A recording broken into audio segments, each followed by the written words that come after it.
I'm standing outside of the Ninh Thuan Provincial Court. This is in Phan, and this is where my divorce hearing was made. And I just want to go over a couple of significant moments over that 4-year period of going through my divorce. So the first was that when my daughter, when she turned 7 years old, she was put on the stand and asked to choose who she wanted to live with. And that was a pretty devastating moment for me. There was a big gap between going to that next hearing, and I was wondering why things had been slowed down so much. And I'd obviously noticed that the judge had been compromised because I wasn't at my hearings, I wasn't able to answer any questions and I wasn't given any attention. So yeah, when my daughter was 7 years and a few days old, she came into that hearing and protected from me, wasn't allowed to talk to me, and the judge asked her a quick question of who she wanted to live with, and she obviously chose her mother, being obviously doctored in and told to say that. So pretty devastating. Obviously still got a great relationship with my daughter. It hasn't affected that, and I completely understand the situation.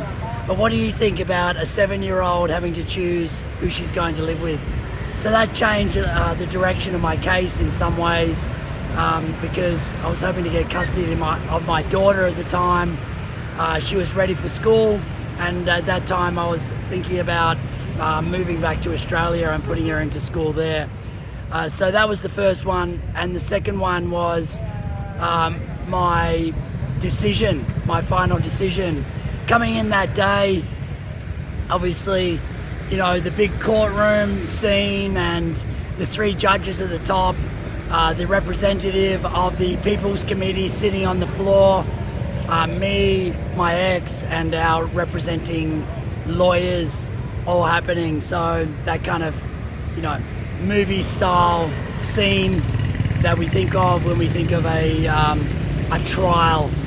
So the most memorable part of that day was when the representative of the People's Committee asked me questions.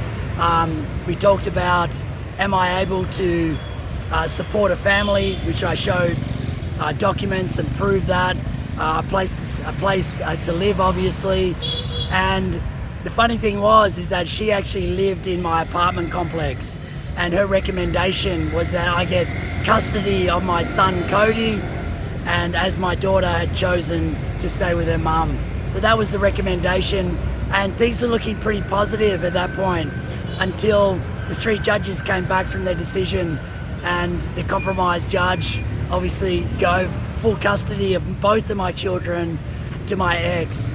Completely devastated and disheartened from this whole process, where I felt there was no justice at all, and you know, no equality, especially when we talk about a corrupt system and there being no access to any kind of equality and justice around that. So my most memorable experience about this daunting building when it comes to divorce here in Phan.